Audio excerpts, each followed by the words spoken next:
दोस्तों, मैं आज लाया हूं आपके लिए अनुपात समानुपात का पार्ट 2। अनुपात समानुपात के पार्ट 2 में पार्ट 1 में दो नंबर के बीच में अनुपात निकाला था, उसके बाद समानुपात निकाला था। इसका एक अंतिम पॉइंट बचता है, सेकंड लास्ट पॉइंट बचता है, जो आता है आपका सिक्कों पर आधारित प्रश्न।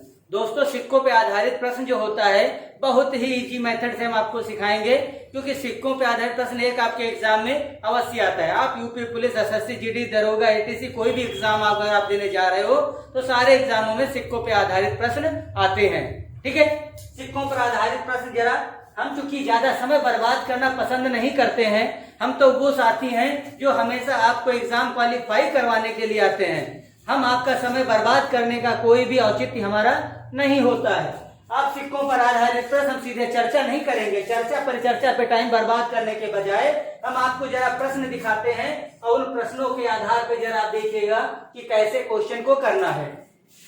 ऐसा कोई भी सिक्कों पे आधारित प्रश्न आए तो सबसे पहले आपको कुछ बिंदुओं को ध्यान में रखना हुआ। कुछ बिंदु कैसे ध्यान रखना है? सबसे पहले आपको लिखना होता है सिक्कों के प्रकार। क्या लिखना होता है? सिक्कों के प्रकार।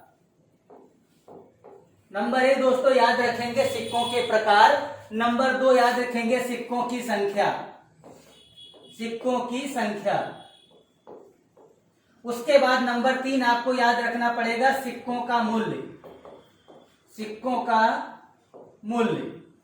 उसके बाद मूल्य के बाद में आपको यह देखना होगा सिक्कों के प्रकार पता हो, सिक्कों की संख्या पता हो, सिक्कों का मूल्य पता हो, और आपको इसी से सारी कंडीशन क्लियर हो जाएगी। मैं दोस्तों आप देखिएगा क्वेश्चन, और क्वेश्चन के आधार पे आप देखिए क्या कह रहा है कि एक थैले में 121 रुपए मूल्य के 1 रुपया 50 पैसा 25 पैसे और के सिक्के हैं जो 1, 2, 3 के अनुपात में है। यहाँ पे जरा दोस्तों ध्यान रखिएगा, प्रकार के साथ में एक चीज और आपके पास आती है, होता है अनुपात।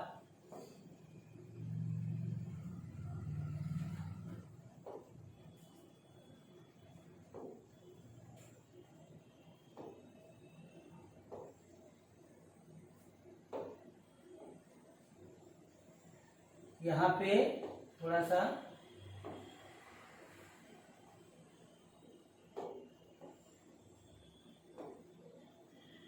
एक लाइन है, सिक्कों का अनुपात। क्या करना है? सिक्कों का अनुपात। ये 4 बिंदु आप याद रखिएगा। 4 बिंदुओं के आधार पे प्रश्न आपका क्लियर हो जाएगा। आप जरा देखिए, प्रश्न को पढ़ते रहिए और समझते रहिए, हल करते रहिए।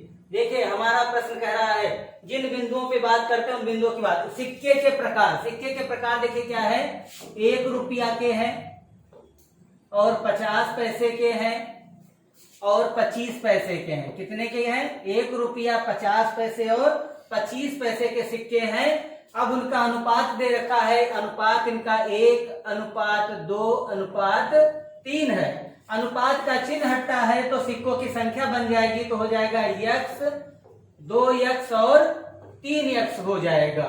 दोस्तों अगर आपको यहाँ पर देखिए क्वेश्चन में आप गौर करिएगा, क्वेश्चन में देखिएगा 121 क्या है? मूल्य है। 121 क्या है? मूल्य है। तो यहाँ पर सिक्कों का जो मूल्य है वो हो जाएगा x रुपए। देखिए संख्या से मूल्य में बदलने के लिए 1 रुपए में 1 सिक्का होता है, 50 पैसे के 2 सिक्के होते हैं तो 2 से भाग कर देंगे, और 25 पैसे के 3 सिक्के होते हैं, 4 सिक्के होते हैं तो 4 से भाग करेंगे। ये सिक्कों के मूल्य हो गए, उनका योग है दिया हुआ 121 रुपए। कितना दिया हुआ है? 121 रुपए। अब इनका लघुत्तम लेते हैं तो यहाँ पर 4 से मल्टीप्लाई कर देंगे, यहाँ पर 2 से मल्टीप्लाई कर देंगे तो हो जाएगा 4 और 4 8 और 3 11। ये हो जाएगा 11/4 बराबर 121, इसलिए 11 से काटेंगे तो हो जाएगा 11 गिरे हैं 121, इसलिए हमारा x बराबर हो जाएगा 11 चौक 44। अगर x का मान 44 आया है तो अगर आपसे पूछ रहा है सिक्कों के प्रकार, तो सिक्कों के प्रकार जो संख्या, देखो सिक्कों की संख्या में पूछना है तो ये हो जाएगा 44, ये 44 गुना 88 और ये 44 यहाँ हो जाएगा 3 चक्कू 12, 3 चक्कू 12 13 132, यानी ऑप्शन नंबर आपका क्या होगा? 44, 88, 132। ये हमारे सिक्कों के प्रकार आ गए। आप जरा गौर से देखिएगा, फिर से समझिएगा। आपको लाइन याद करनी है, सिक्कों के प्रकार याद करना है, सिक्कों का अनुपात याद करना है, सिक्कों की संख्या और सिक्कों का मूल्य। यहाँ पे आप ध्यान रखिएगा। अगर ये प्रश्न क्लियर हो गया है तो दूसरा देखिएगा, आपको इसी मेथड से आपको क्लियर करवा देता हूँ। आप इसको स्क्रीनशॉट ले लीजिएगा और हल कर लीजिएगा। समय को बचाते हुए हम फिर चलते हैं और लिखते हैं सिक्कों के प्रकार, सिक्कों का अनुपात, सिक्कों का अनुपात, संख्या और मूल्य। क्या हो जाएगा? मूल्य। तो यहाँ पर देखिए, एक बॉक्स में 1 रुपया 50 पैसा 25 पैसे के सिक्के हैं। किसके हैं? 1 रुपया 50 पैसा और 25 पैसे के सिक्के हैं, जिसमें 280 सिक्के हैं। कितने हैं? 280 सिक्के हैं। प्रत्येक प्रकार के सिक्कों का अनुपात दिया हुआ है। अनुपात दोस्तों दिया है 8, 4 और 3 दिया हुआ है। तो अनुपात हो गया 8, अनुपात हो गया 8, 4 और 3 हो गया। तो संख्या हो गई 8x और 4x और 3x हो गई।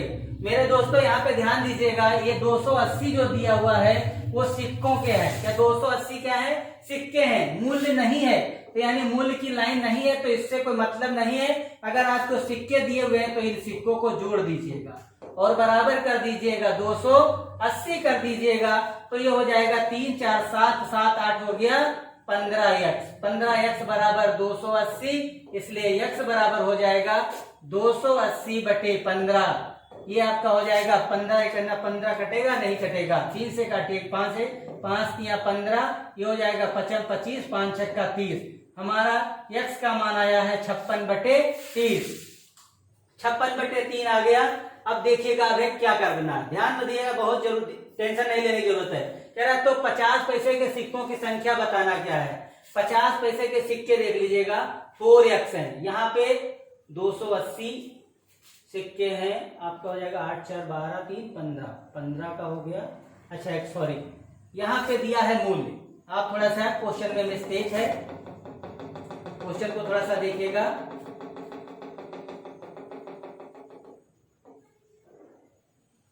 देखिए यहाँ पर आपका अनुपात दिया हुआ है, वो सिक्कों का अनुपात दिया हुआ। सिक्कों की संख्या आपको निकालना है, जबकि अनुपात किसका है? मूल्य का अनुपात है। तो जब यहाँ मूल्य लेके आओगे दोस्तों तो ये हो जाएगा 8x हो जाएगा, और यहां से आएगा तो ये 4x हो जाएगा, ये यहाँ पर आएगा 3x हो जाएगा।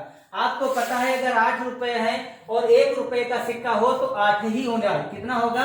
8x होगा।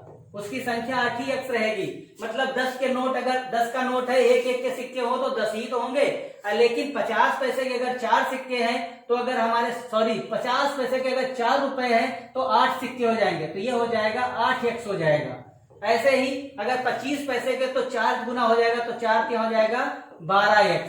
आपको पता है इनका योग, पता है इनका योग दिया हुआ है 8, 8, 16, और यहां से आ जाएगा टोटल जोड़ेंगे तो हो गया 28x बराबर 280 दोस्तों। तो x बराबर आ गया 10। जब x बराबर 10 आ गया तो हमसे पूछ रहा है 50 पैसे के कितने सिक्के होंगे। तो 50 पैसे के सिक्के कितने हैं? 8x। कितने हैं? 8x। x बराबर आया 10, यानी 50 पैसे के अगर सिक्के कहे तो 80 हो जाएगा। कितना हो जाएगा? 80 आंसर हो जाएगा। दोस्तों ध्यान दीजिएगा कि ये अनुपात जो है तो अनुपात की जगह रहेगा, और यहाँ मूल्य नहीं दिया हुआ था। जब मूल्य नहीं दिया हुआ था तो मूल्य को यहाँ पे इंक्लूड नहीं करेंगे, क्योंकि मूल्य के साथ में हमें सिक्कों की संख्या बनानी है, क्योंकि मुझे 280 जो दिया हुआ है वो सिक्के दिया हुआ है।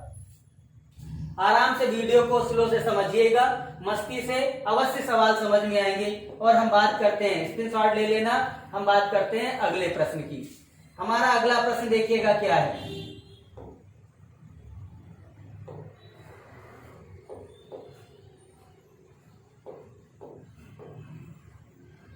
देखिएगा अगला प्रश्न है हमारा प्रश्न नंबर 101। क्या कह रहा है? गौर करिए, कह रहा है कि एक थैली में 25 पैसा, 10 पैसा और 5 पैसे के सिक्के हैं, सिक्कों का अनुपात। अब ध्यान देना, प्रकार क्या है आपका मान है। देखो प्रकार है 25 पैसा, 25 पैसा, 10 पैसा और 5 पैसा। उसके बाद आपने बात करता है किसकी? अनुपात की बात करता है। तो अनुपात हो गया 1:2:3 हो गया। और कुल मान कह रहा है 30 रुपए है, यहाँ पे मान 30 रुपए है, कोई दिक्कत नहीं है। हम सबसे पहले क्या निकालेंगे, अनुपात से निकालेंगे संख्या, तो ये हो जाएगी x, 2x और 3x। उसके बाद आपको जो 30 रुपए दिया है वो मूल्य दिया हुआ है, तो यहाँ से 4 नंबर पे आपको क्या कैलकुलेट करना है, मूल्य कैलकुलेट करना है। तो आपको पता है 25 पैसा होगा तो x बटे 4 होगा, 10 पैसा होगा तो 2x बटे 10 होगा। 10 पैसे के 10 सिक्के होते हैं, 25 पैसे के रुपए में 4 सिक्के होते हैं। ऐसे ये 3x है तो 3x में 5 पैसे के हैं तो ये 20 सिक्के हो जाएंगे, जिसका मूल्य कितना है, 30 रुपए है। अब यहाँ से लघुत्तम अगर लेते हैं तो लघुत्तम हमारा हो जाएगा 20, तो यहाँ 5x आ जाएगा और यहाँ पर हमारा 2 दूनी 4x आ जाएगा, यहाँ पर 3x आ जाएगा, बराबर दिया हुआ है 30। तो ये होगा 5, 4, 9, 3, 12। दोस्तों ये हमारा मान आ रहा है 12x बराबर 20 इंटू 30। तो ये हो गया 4 तिया 12, 4 पंचे 20, 3 दहाम 30, यानी x बराबर हो गया 50। दोस्तों x बराबर 50 हो गया। मुझे क्या चाहिए, जरा एक बार फिर सवाल पे घूम के जाइए। सवाल हमसे कह रहा है 5 पैसे के सिक्कों की संख्या। 5 पैसे के सिक्के, या जरा ध्यान दीजिएगा, सिक्कों की संख्या वाली लाइन पकड़िए। संख्या यहाँ पर है और 5 पैसे के सिक्के कितने हैं, 5 पैसे के सिक्के हैं 3x, इसलिए हम यहाँ पर इसको क्या करेंगे, 50 को 3 से गुणा कर देंगे, इधर 3 से गुणा कर देंगे, तो ये 3x का मान आ गया, कितना आया, 150 आ गया। यही हमारा मान हो गया 5 पैसे के सिक्कों की संख्या, और ऑप्शन नंबर सी हो गया। दोस्तों ये दरोगा में भी बहुत इंपॉर्टेंट प्रश्न है। ये प्रश्न सरलता से नहीं होते, लेकिन अगर ये मेथड आपको पता है कि प्रकार, अनुपात, संख्या और मूल्य, अब इसमें देखिए कभी कभी संख्या दी होती तो इसको जोड़ के बराबर कर दोगे, अगर मूल्य दिया तो मूल्य को जोड़ करके आगे सरल कर दोगे और x का मान आ जाएगा। यानी जो भी आपसे कहा जाए आप उसका मान हल करोगे। दोस्तों ये ध्यान रखिएगा, स्क्रीनशॉट ले लीजिएगा और अगला क्वेश्चन बताते हैं। हम आपको 5-7 क्वेश्चन करा देंगे, इससे आपका पूरा टॉपिक क्लियर हो जाएगा। एक थैले में क्या है, रुपये। पहली बात करते हैं प्रकार की, क्या है, रुपया है, 50 पैसा है और 10 का पैसा है। उसके बाद बात करते हैं किसकी, अनुपात की बात करते हैं। अनुपात में देखिए क्या रखा हुआ है, 3:4:10 है। उसके बाद यदि इनका कुल मूल्य 102 रुपए है। ध्यान दीजिए, अभी मूल्य की बात आई है तो मूल्य तक हम लिखेंगे। तो संख्या की बात करेंगे तो ये हो जाएगा 3x, ये हो गया 4x, ये हो गया 10x। ऐसे ही जब मूल्य पे आएंगे तो रुपए का 1 नोट होता है, तो रुपए को 1 से भाग करेंगे, रुपए मूल्य बन गया। और ये 4x संख्या को जब यहाँ पर 50 पैसा है तो 2 से भाग करेंगे तो रुपए में कन्वर्ट हो गया। ऐसे ये 10x जो है ये 10 पैसे के 10 सिक्के होते हैं, इसलिए 10 से भाग करेंगे, ये हो गया। और ये मूल्य हो गया, मूल्य का योग है जो कि किसके बराबर है, सवाल के अनुसार 102 के बराबर है। अब जरा लघुत्तम लेते हैं, तो यहाँ 5 से गुणा करेंगे तो 10 हो जाएगा, यहाँ 10 से गुणा करेंगे तो 10 हो जाएगा। ऐसे लघुत्तम हमारा क्या 10 होगा। यहाँ देखिए 10 तिया 30 हुआ, 4 पंचे 20 हुआ, 50 हो गया, 50 और 10 कितना हो गया, 60।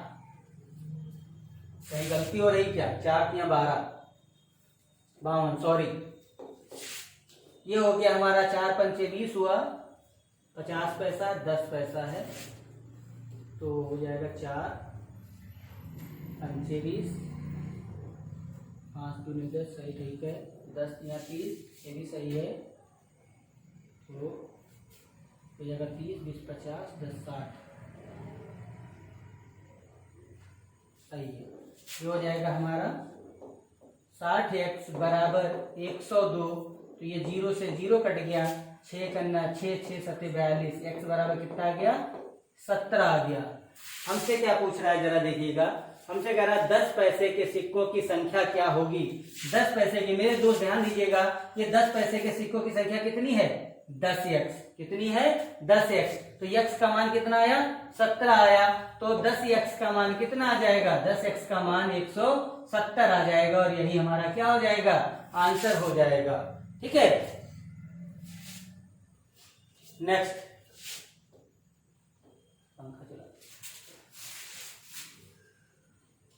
103 नंबर क्वेश्चन क्या कह रहा है, जरा देख लीजिएगा। अब देखिएगा, अब हम आपको सोल्यूशन नहीं देंगे, पहले आप यहाँ पे ध्यान दीजिए, कह क्या रहा है, रुपए दिया हुआ है, प्रकार दिया हुआ है और प्रत्येक प्रकार के सिक्कों की संख्या समान है। जरा सवाल को अच्छे से पढ़िए आप लोग। दोस्तों कमेंट बॉक्स में डाल दीजिएगा अगर दिक्कत होती है। देखिए क्या कह रहा है, हम आपको आधा सवाल लगाएंगे, आधा आप खुद करोगे। कैसे करोगे? अरे भाई सारा सवाल हम ही बताएंगे तो आप क्या करोगे? यहाँ पर ध्यान दीजिएगा। सबसे पहले क्या दिया हुआ है? सबसे पहले प्रकार दिया हुआ है। प्रकार क्या है? 50 पैसा, 10 पैसा और 5 पैसा, ये हो गया मेरा प्रकार। फिर अगेन क्या कह रहा है? अनुपात। अनुपात आपका दिया नहीं है, कोई बात नहीं है। फिर क्या कह रहा है? प्रत्येक प्रकार के संख्या समान है। अनुपात से संख्या आती है लेकिन संख्या नहीं, इस तरह संख्या समान है तो इसकी भी संख्या x होगी, इसकी भी संख्या x होगी, इसकी भी संख्या क्या होगी? x होगी। फिर उसके बाद आपसे क्या कह रहा है? अब देखो ये संख्या हो गई, संख्या को बदलोगे काहे में? मूल्य में। काहे में बदलना है? मूल्य में। तो 50 पैसे का है तो बटा 2 हो जाएगा मूल्य, और 10 पैसे का है तो बटा 10 हो जाएगा मूल्य, और 3 ये हो जाएगा हमारा x बटा 20 हो जाएगा। तो यहाँ ऊपर नीचे 10 से गुणा करें तो 20 हो जाएगा, यहाँ ऊपर नीचे 2 से गुणा करें तो 20 हो जाएगा। यानी ये बराबर किसके होगा? ये बराबर होगा 130 रुपए के। ये मूल्य हो गया, मूल्य को जोड़ दिया, लघुत्तम ले लिया, हो गया। अब देखिए लघुत्तम क्या हुआ? 20 हो गया। ये हो गया 10, 2, 12 और 1 13। x बराबर दे रखा है 130, इसलिए 13 से काटोगे कितना आएगा? 10, इसलिए हमारा x का मान कितना आ गया? 200। कितना आया? 200। अब क्वेश्चन देखिए आपसे क्या कह रहा है? कह रहा है प्रत्येक प्रकार सिक्के की संख्या समान है, प्रत्येक प्रकार के सिक्कों की संख्या क्या होगी? सॉरी, प्रत्येक प्रकार के सिक्कों की संख्या क्या होगी? तो जो x का मान 200 आया है, तो देखो प्रत्येक प्रकार के सिक्के क्या हैं? x है, तो x का मान कितना आ गया? 200 आ गया। तो 200 हमारा आंसर क्या हो जाएगा? प्रत्येक प्रकार के सिक्के हमारे 200 होंगे, 200 होंगे। कुल नहीं पूछा है, प्रत्येक प्रकार के पूछा, यानी एक हर प्रकार का सिक्का कितना होगा? 200 की संख्या में होगा। अब मूल्य पूछता तो मूल्य की बात करते हैं, मूल्य पूछ नहीं रहा तो बात नहीं करेंगे। हम चलते हैं अपने अगले प्रश्न पे। 104 नंबर क्वेश्चन देखो क्या कह रहा है? कह रहा है कि एक आदमी के पास रुपए के नोट, 5 रुपए के नोट और 10 रुपए के नोट हैं। सबसे पहले हम बात करते हैं दोस्तों किसकी? प्रकार की। किसका है? 1 रुपया, 5 रुपया और 10 रुपए के नोट हैं। कैसे हैं? 1 रुपया, 5 रुपया और 10 रुपए के नोट हैं और उनकी संख्या बात करते हैं। देखो अनुपात नहीं दिया तो ना लिखो, ऐसे यहाँ पर अगर अनुपात नहीं दिया होता तो लिखते, नहीं दिया है तो बात खत्म कर देंगे ऐसे। फिर हम संख्या की बात करते हैं। तो क्वेश्चन कहता है मूल्य 400। देखो क्या कह रहा है? मूल्य वर्ग में है। क्वेश्चन ध्यान दीजिएगा, 10 रुपए के नोट के मूल्य वर्ग में 480 है। नोटों की संख्या समान है, तो यहाँ नोटों की संख्या अगर समान होगी तो x और x होगी। मेरा जो मूल्य है यहाँ पे ध्यान दीजिएगा, मूल्य वर्ग में क्या है? नोटों के मूल्य जो है वो क्या है? वर्ग में है। तो ये यहाँ से आएगा x आएगा, ये 5x आएगा, ये 5x आएगा और यहाँ से आएगा 10x आएगा। और कह रहे हैं जो हमारे पास ये 480 दिया हुआ है, ये मूल्य जो है ये वर्ग में है, यानी इसका वर्ग कर देते हैं और फिर इसको जोड़ देते हैं। तो ये हो गया x² हो गया, ये हो गया 25x हो गया और ये हो गया 100x हो गया, स्क्वायर में x लिखा जाएगा। ये हो गया 480, तो यहाँ से हो गया 125 और ये हो गया 126। x² बराबर 480।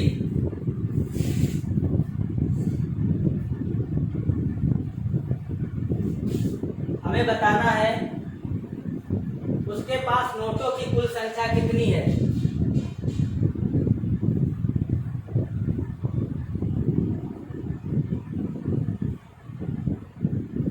छह दूनी 12, 6 करना 6 और 6 अट्ठे 48।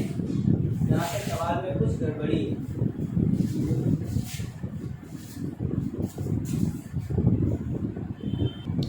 दोस्तों यहाँ पर क्वेश्चन ये गलत लिखा हुआ है, नोटों का मूल्य देना, ये क्या वर्ग में नहीं कहेगा। नोटों का मूल्य 480 है, इसलिए आपको ध्यान देना है ये यहाँ पे थोड़ी सी मिस्टेक कि बुक से पढ़ाना हो रहा है, तो उसमें अगर प्रश्न में मिस्टेक है तो आपको ये भी बताना होगा। अगर आपका एसटी यादव है तो इसको सही कर लीजिएगा।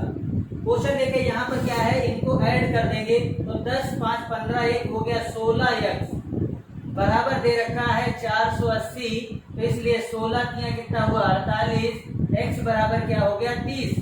मेरे दोस्तों आपसे कह रहा है कुल संख्या कितनी है, उसके पास नोटों की कुल संख्या कितनी है, तो कुल संख्या देखिए कितनी होगी, x और x कितनी हो जाएगी 3x हो जाएगी।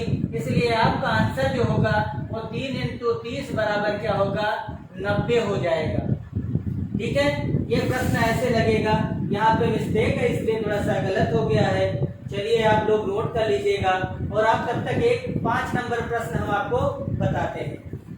स्क्रीनशॉट लेके तो या वीडियो रोक के जैसे भी आप नोट करना चाहो नोट कर लीजिएगा। 105 नंबर प्रश्न आपसे देखो, इस सिस्टम का लास्ट प्रश्न है, ध्यान दीजिएगा।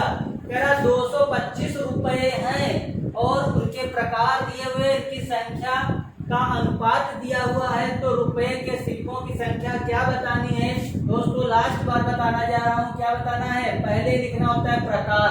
प्रकार में क्या लिखना है, 1 रुपया 50 पैसा और 25 पैसा। ठीक है, उसके बाद क्या लिखना होता है, अनुपात लिखना होता है। याद रखिएगा प्रकार अनुपात, अनुपात में 8 रहेगा, 5 रहेगा और 3 दिया हुआ है, जो दिया वही तो रहेगा। उसके बाद आता है संख्या, क्या आता है संख्या। संख्या में देखिए ये हो जाएगा 8x, कोई परिवर्तन नहीं, जैसा दिया है वैसे ही छापना है केवल। फिर आप बात करते हो किसकी, मूल्य की। मूल्य में ध्यान रखना, अब मूल्य में ध्यान रखना होता है कि अगर ये 8x है, रुपया है तो बटा 1, 50 पैसा है तो बटा 2, और अगर 25 पैसा है तो बटा क्या होगा 4। ये मूल्य का जोड़ जो है वो किसके बराबर होगा, ये 225 के बराबर होगा। इनका लघुत्तम लेंगे तो लघुत्तम कितना आएगा, लघुत्तम आएगा 4, तो ये हो जाएगा 4 8 32x होगा। दोस्तों लघुत्तम निकालना ना आता हो तो कमेंट बॉक्स में लिख दीजिएगा। ये 5 दूनी 10x होगा, ये हमारा 3x होगा, ये बराबर हो जाएगा 225, तो ये हो जाएगा 32 3 35 35 10 45। इसलिए ये हमारा मान आ जाएगा 45x बटा 4 बराबर 225।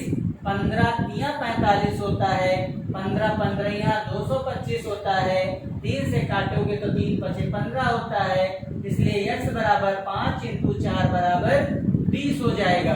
तो प्रत्येक प्रकार के जो सिक्कों की संख्या होगी वो x का मान 20 आ जाएगा। हमसे कह रहा है 1 रुपए के सिक्कों की संख्या बताओ, तो 1 रुपए के सिक्के कितने हैं, 8x है, तो इसको जब हम 8 से गुणा कर देंगे तो आंसर मेरे दोस्तों आ जाएगा 160 आ जाएगा और आपका क्वेश्चन हल हो गया। एक बार आप लोग आराम से इसका स्क्रीनशॉट लेके सलूशन उतार सकते हो। अब आपके अनुपात और समानुपात के टॉपिक नंबर लास्ट की बात करते हैं। लास्ट टॉपिक जो होता है वो होता है दोस्तों आय और व्यय पर आधारित प्रश्न। आय और व्यय पर आधारित प्रश्न जरा देख लीजिएगा, ये भी आपको बता देता हूं और आपका टॉपिक क्लियर हो जाएगा, ताकि आपके एग्जाम में और किसी की आवश्यकता नहीं होगी। आपको 4 वीडियो भी नहीं देखना पड़ेगा, आप सिर्फ हमारे 2 वीडियो देखेंगे, पहला और दूसरा, और उससे आपके आंसर क्लियर हो जाएंगे। क्वेश्चन कह रहा है ए तथा बी की आय का अनुपात बीसी की आय का अनुपात दिया हुआ है। दोस्तों हमारी एबी की आय का अनुपात दिया हुआ है, एबी की आय का अनुपात दिया है 2:3:2 दिया हुआ है, और बीसी की आय का अनुपात भी 3:2 दिया हुआ है। दोस्तों इसको जब सरल करेंगे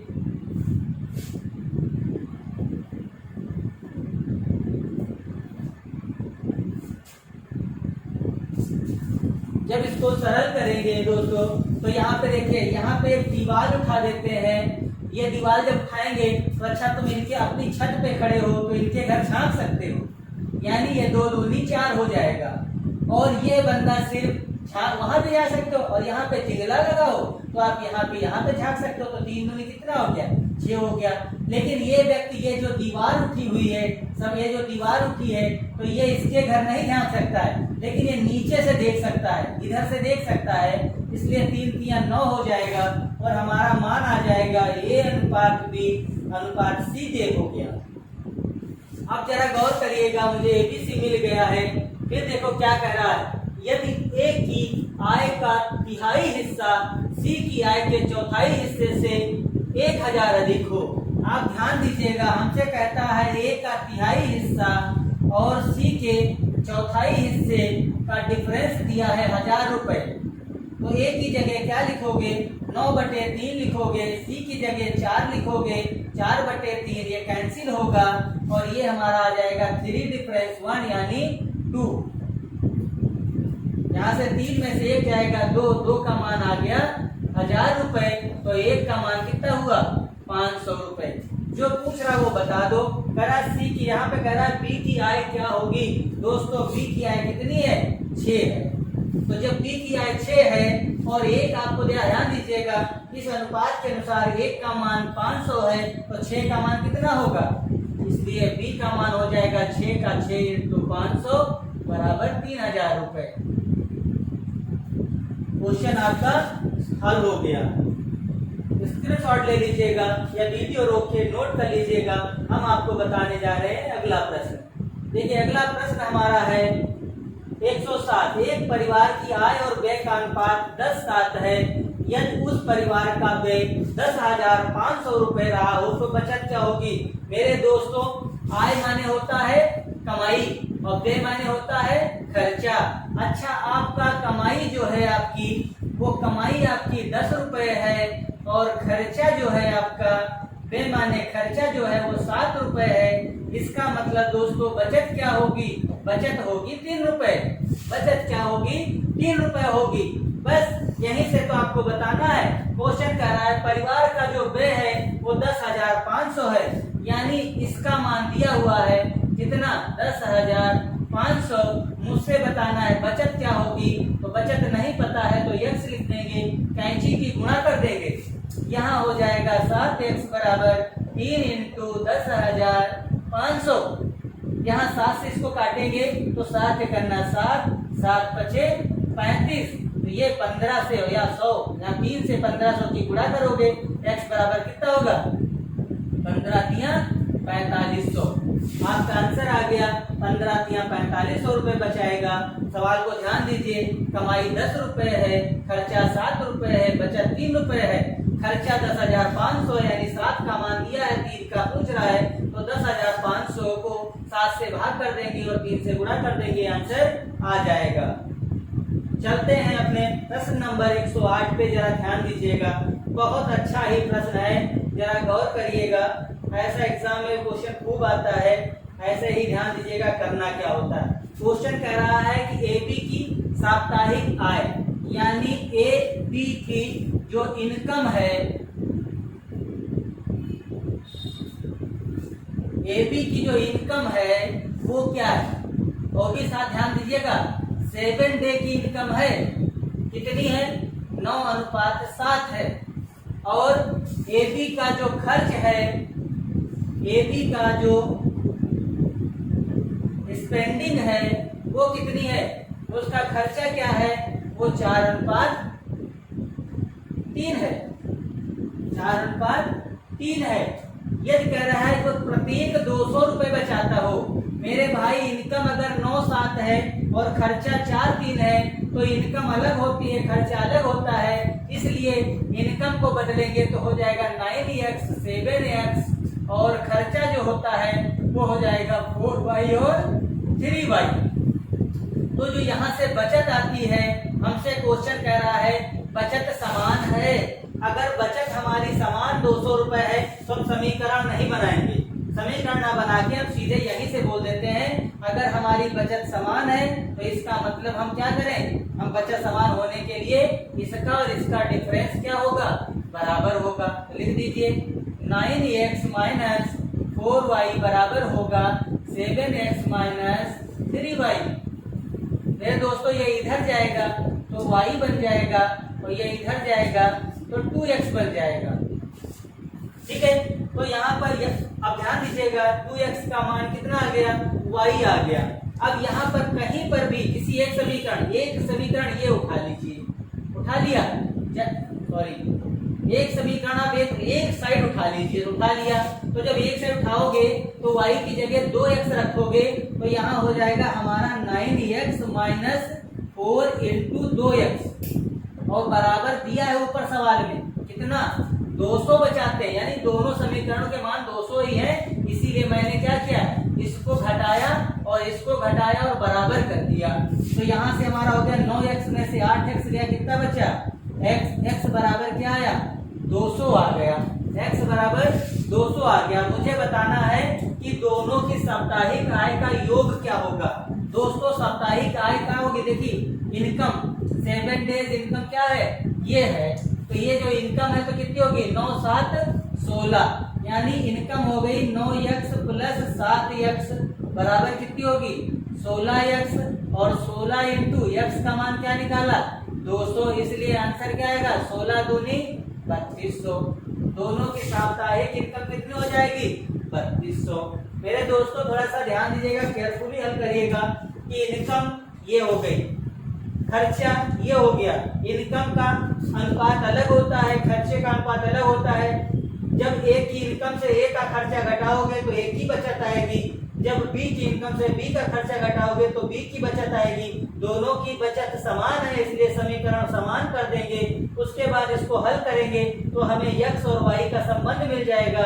वो संबंध पुनः या तो इसमें पुट करेंगे या इसमें पुट करेंगे, तो हम इसमें पुट कर रहे हैं। तो यहाँ 4y की जगह पे हमने 2x लिखा तो 8x हो गया, यहाँ पे 2x लिखा तो 8x हो गया। तो 9x से जब 8x गया तो x बचा, x का मान आ गया 200, x का मान 200 आ गया। हमसे इनकम पूछ रहा है तो 9 7 16x होगी। अगर मुझसे खर्चा पूछा होता तो 4 3 7y होता, तो यहाँ से हम y का मान निकाल के कैलकुलेट कर लेते। इसलिए ध्यान दीजिएगा, सावधानी से हल करिएगा, अवश्य लग जाएगा। हम अभी 109 नंबर सेम क्वेश्चन है, आप लोग स्क्रीनशॉट ले लीजिएगा या वीडियो रोक के नोट कर लीजिएगा। हम अगला क्वेश्चन आपको बताने जा रहे हैं।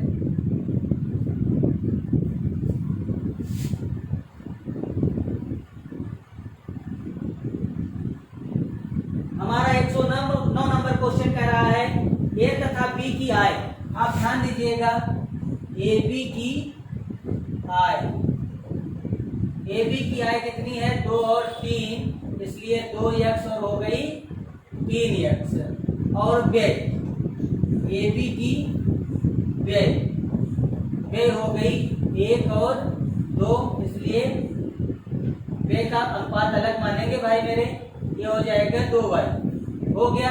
फिर कह रहा है यदि प्रत्येक व्यक्ति 24,000 बचाता हो, तो ध्यान दीजिएगा इन दोनों, हमने आपको पहले बताया है कि ये इधर a है ये b है, तो यहाँ से जब लिखोगे तो लिखोगे 2x माइनस y, ये 2x माइनस y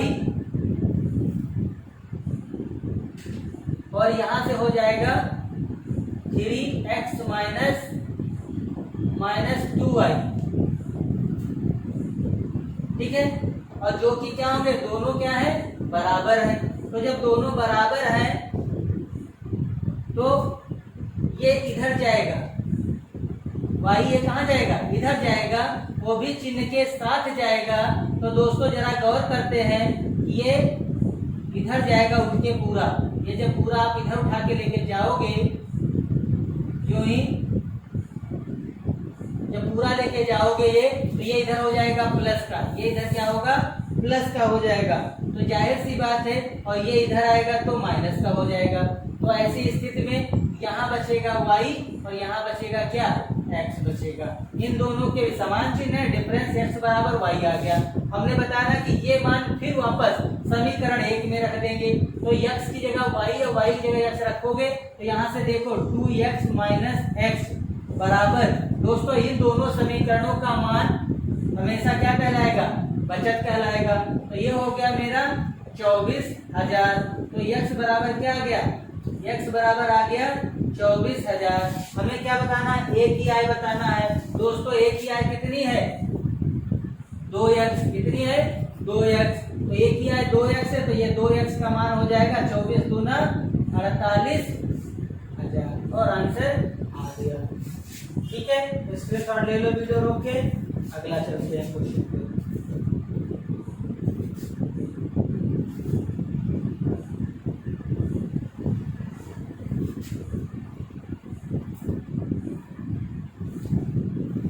क्वेश्चन कह रहा है, देखिए AB की मासिक आय का अनुपात 6 और 5 है। AB की मासिक आय का अनुपात 6 और 5 है। AB की मासिक आय अनुपात 6-5 है और व्यय 4-3 है। यदि प्रत्येक माह में 400 बचाता है, जरा क्वेश्चन लगा के देखो क्या कह रहा है। ये हमारा आय क्या हो गई,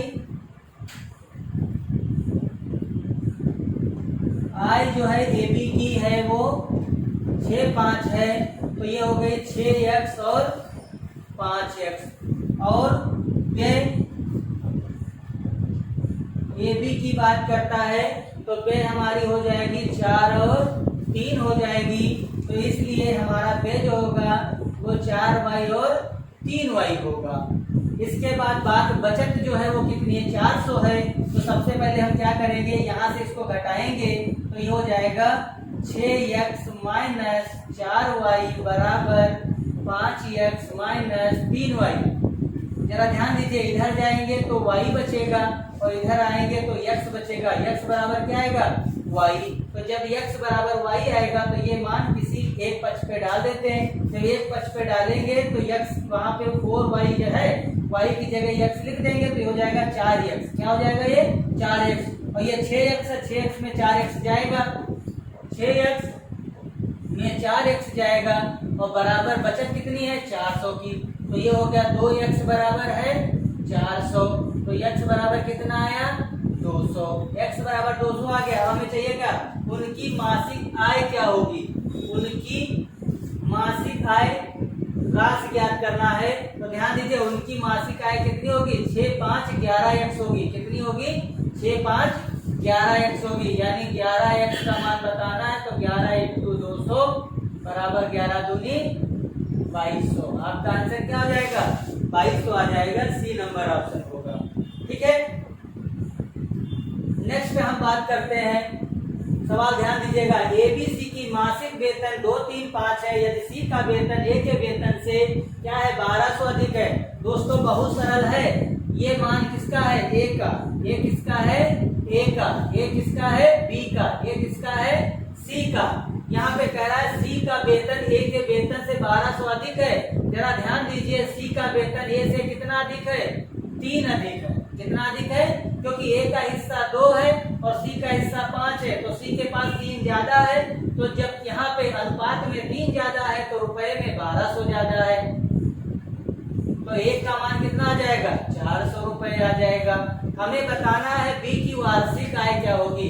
तो B की मासिक कितनी है, मासिक है 3, तो वार्षिक हो जाएगी 3 × 12। 12 में कितना हुआ, 36 और इंटू रुपए से गुणा कर दो 400। तो 4×6 24, 4 में 12 2 14, 14,400 रुपए। ठीक है, ध्यान दीजिए, यहाँ पर A और C का डिफरेंस दिया हुआ था। A C का डिफरेंस 3 बराबर 1200, 1 बराबर 400 आ गया। और कह रहा है कि B का जो है, B का अनुपात कितना है, 3 है। वो भी क्या है, मासिक है। और हमसे उत्तर में क्या कह रहा है, उत्तर में कह रहा है वार्षिक। तो ये मासिक हो गया, 12 से गुणा कर देंगे तो क्या हो जाएगा, वार्षिक हो जाएगा। और वार्षिक हो गया 36, 36 को 400 से गुणा कर दोगे 14,400 आंसर आ जाएगा। बात करते हैं हम A तथा B की आय 5 और 2 के अनुपात है। ABC के खर्चे हमारे दिए हुए हैं।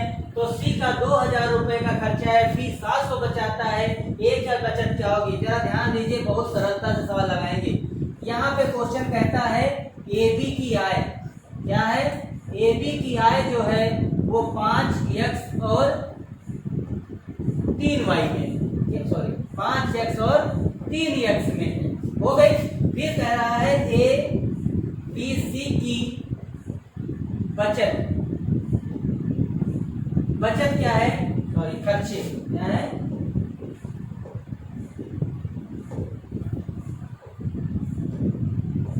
ये यहाँ पे है खर्चा, ABC के खर्चे दिए हैं 8y, 5y और 2y। यदि C जो है 2000 खर्च करता है, जरा ध्यान दीजिएगा, C कितने हजार खर्च करता है? 2000, यानी 2y का मान है 2000 रुपए, तो y का मान कितना आया? 1000 रुपए। यहीं के बाद नहीं खत्म, ध्यान रखिएगा। और B 700 बचाता है, B 700 बचाता है, ध्यान देना B 700 कैसे बचाता है। y का मान है यहाँ पे, ध्यान दीजिएगा, y का मान हमारा आया 1000 और B की बचत कहाँ से आएगी? बचत आएगी यहाँ से। तो हम क्या करेंगे? B की जो बचत होगी वो होगी 3x माइनस, अब क्योंकि 5 से गुणा कर देंगे तो कितना हो जाएगा? 5000 B की बचत है और बराबर कितनी होगी? 700, इसलिए 3x बराबर कितना हो जाएगा? 5700 हो जाएगा, इसलिए x बराबर क्या होगा? 1900 होगा। x का मान आ गया 1900 रुपए। दो समीकरण से एक दो बातें आ गई। हमसे कह रहा है एक ही बचत बताओ क्या होगी, तो एक ही बचत बता सकते हैं। कैसे बताएंगे दोस्तों? एक ही बचत जो होगी, जरा गौर करिएगा, एक ही बचत क्या होगी? एक ही बचत होगी यहाँ पर, ये कितने बचा रहा है? ये देखो बचा रहा है 5x माइनस 8y। कितने बचा रहा है? 5x minus 8y। तो यहाँ पर 5x का मतलब x माने 19 पचे कितने हुए? 19 पचे 9500 हो गए, माइनस, और y का मान कितना है? 1000। जो y का मान 1000 है, 8 से गुणा करोगे तो कितना आ जाएगा? 8000, और घटाओगे तो कितना आएगा यहाँ पर? 1500। यानी एक की जो बचत आएगी वो क्या आएगी? 1500 रुपए आएगी। ठीक है,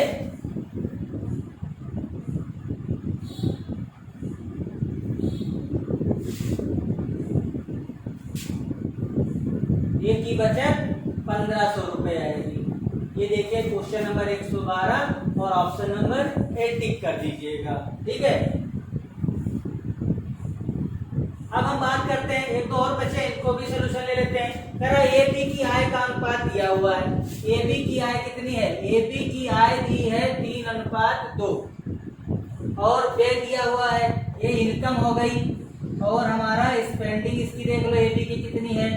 ए बी की स्पेंडिंग है हमारी 5 और 3, तो ये हो जाएगी 3x और 2x, और ये हो जाएगी 5y और 3y। हमें क्या रहा है? प्रत्येक 200 रुपए बचाता है, तो जब यहाँ से इसको घटाओगे तो हो जाएगा 3x माइनस 5y बराबर 2x माइनस 3y आएगा। ऐसे ये इधर घटेगा तो हो जाएगा 2y बराबर, ये इधर आएगा तो x बचेगा, है ना। अब ये मान कहीं पर पुट कर दें, कहाँ पुट कर दें? x की जगह क्या लिख दें? 2y।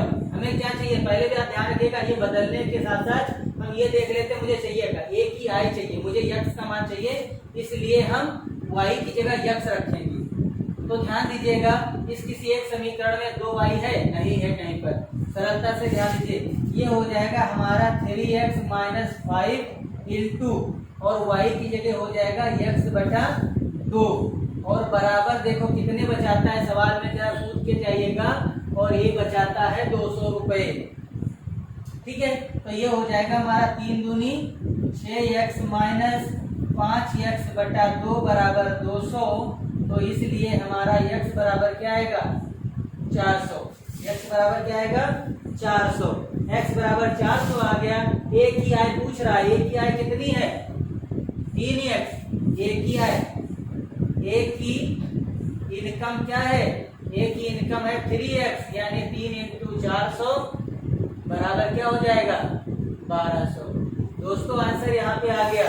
हम आपके लिए 2 क्वेश्चन छोड़े जा रहे हैं, कमेंट बॉक्स में डाल दीजिएगा। यदि आपके प्रश्न नहीं लगेंगे तो हम यही किसी न किसी वीडियो में इनको इंक्लूड कर देंगे। इस प्रकार हमारा अनुपात और समानुपात लेसन क्लियर हो गया। अगर आपको समझ में नहीं आया है, कोई दिक्कत आई है, तो आप कमेंट अवश्य करिएगा। जय हिंद।